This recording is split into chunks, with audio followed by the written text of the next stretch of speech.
شریعت اس کی اجازت دیتا ہے. اگر 1400 سال پہلے کی تاریخ اٹھاؤ گے، اٹھا کر کے دیکھو، جب حضور مدینہ شریف میں گئے تھے، جب مدینہ شریف میں گئے تھے تو جو مدینہ شریف کے رہنے والے لوگ تھے وہ کسان ٹائپ کے لوگ تھے، صرف کسان تھے. لوگ ان کو گری ہوئی نگاہوں سے دیکھتے تھے، لوگ ان کو اپنے سینے سے نہیں لگاتے تھے. مدینہ کی بستی میں، مدینہ شریف کی بستی میں لوگ جانا پسند نہیں کرتے تھے. لیکن جب حضور مدینہ شریف میں تشریف لے کر گئے تو حضور نے قوم نہیں دیکھی، حضور نے قوم نہیں دیکھا، بلکہ ایک ایک انسان کو پکڑ کر کے حضور نے ارشاد فرمایا کہ مہاجرین اور انصار آپس میں بھائی بھائی ہیں. قسم خدا کی مسلمانوں، اگر یہ تاریخ آج دہرائی جائے، آج اگر دہرائی جائے تو ہمارے اندر انقلاب برپا ہوا نظر آئے گا. اور آج ہم اگر بٹے ہوئے ہیں، اگر کمزور ہیں، تو وجہ کوئی اور نہیں ہے، وجہ یہی ہے کہ آج ہم انصاریوں میں بٹ گئے، آج ہم خان اور پٹھانوں میں بٹ گئے. قسم خدا کی مسلمانوں، اگر ہم ایک قوم ہو کر کے صرف ایمان کی طاقت اگر دیکھیں تو ہماری جتنی قومیں ہیں ہماری مخالف ہمارے قدموں کے نیچے نظر آئیں. بے شک، سبحان اللہ، بے شک. میں آپ کو بتا دوں، شریعت اس کی بھی اجازت دیتا ہے کہ اپنی قوم میں شادی کرو. بالکل سب سے پہلے یہی اجازت دیتا ہے کہ اپنی قوم میں شادی کرو. اور میں اپنے ان نوجوانوں سے کہنا چاہتا ہوں جو دوسری قوم میں جاتے ہیں، اپنے ماں باپ کو دیکھو، اپنے ماں باپ کو دیکھو. اگر تم جاتے ہو، اگر تم دوسری قوم میں اگر جاؤ گے تمہارے ماں باپ کا سر نیچا ہوگا. شریعت اس کی اجازت دیتا ہے کہ تم اگر دوسری قوم میں جاؤ گے تمہارے ماں باپ کا سر نیچا ہوگا. اور یہ سمجھ لو جہاں پر تمہارے ماں باپ کا سر نیچا ہو، یہ سمجھ لو اس جانب تم ایک قدم بھی آگے مت بڑھاؤ.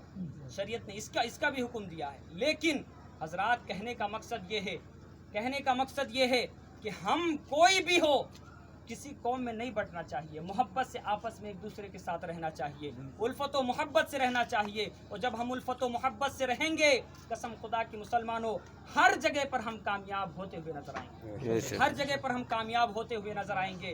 حضرات گرامی، میں عرض یہ کر رہا تھا، اللہ رب العزت نے ارشاد فرمایا ہے الرجال قوامون علی النساء، کہ عورتوں پر اللہ رب العزت نے مردوں کو حاکم قرار دیا ہے. حضرات، جب رشتہ دیکھا کرو تو حضور نے ارشاد فرمایا علم والی بیٹیوں کو دیکھا کرو. حضرات گرامی، کیونکہ حضرات گرامی، حضرت علی کا جب رشتہ ہوا تھا تو حضور نے مال اور جائیداد نہیں دیکھا تھا، مال اور جائیداد نہیں دیکھا تھا.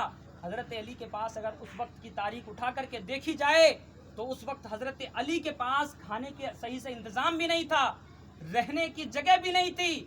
حضرات، حضور نے خود رہنے کا انتظام کیا تھا، حضور نے خود رہنے کا انتظام کیا تھا.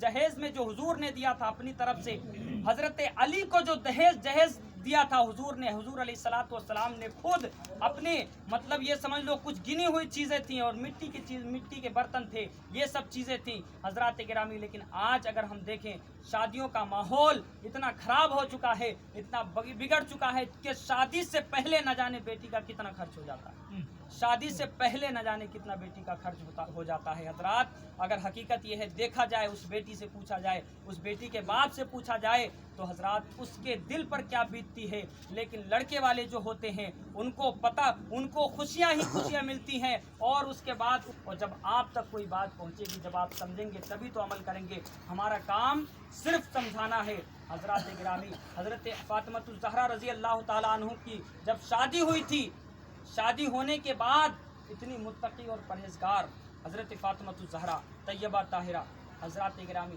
جب اپنی زندگی میں کبھی انہوں نے حضرت علی سے اتنی سی بات بھی نہیں کی، کبھی کسی چیز کی شکایت نہیں کی. آج ہماری مائیں بہنیں بھی بہت شکایتیں کرتی ہیں شوہروں سے.